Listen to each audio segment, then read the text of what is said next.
After the design of HL, playing with jumping hour and rotary 1 minute, we wanted to play in 3 dimensions. So we have built a new movement, totally from scratch here, with the wheels, with the balance wheel, to reinvent a new way to display the time, as this is the Outlands field. The design innovation was a technical idea, to make a link, a visible link between the chain, the jumping hour chain, and the escapement. So we wanted to have a bridge, a rotating bridge, on the axis to show the motion of the heart of the watch. We wanted to show that, to display that, to have a real separation between the energy of the movement and the energy of the complication. The complication is to make the jumping hour of the chain, but for that we need to separate all the energies.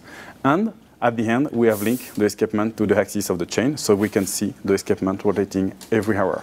The function of making a rotation of the escapement is to have a kind of statistic effect of a tourbillon, because technically speaking it's not a tourbillon, of course, it's more a jumping carousel. That means if you don't wear your watch will still move, which is more funny than technically a big challenge, but the challenge was to make move with no loss of energy.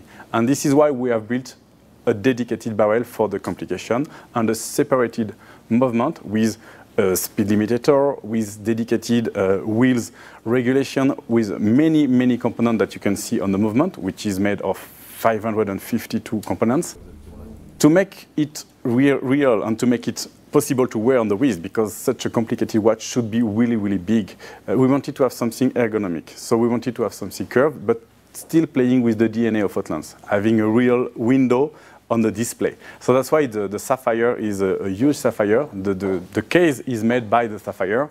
So we were facing a really big challenge to make a case which is smallest as possible and a Sapphire which is most open as possible. So that's why we have built a one-shape Sapphire on the top, a one-shape Sapphire on the back. And this is really a huge nightmare to supply that kind of pieces. To give you an idea, we need to kill 6 pieces to save 1, because it's really difficult. Most of the pieces are exploding during the production level. So it's quite difficult and a big challenge. But at the end, the result is you can see the watch on your wrist as if you were just wearing a motor on your wrist, which is the goal we wanted to have. We have decided to produce 28 pieces in white gold and 28 pieces in pink gold in the other side. For sure, we are already thinking to have a more sportive design with a titanium case for another limited edition, for another also target of customers who want to have something more easy to wear.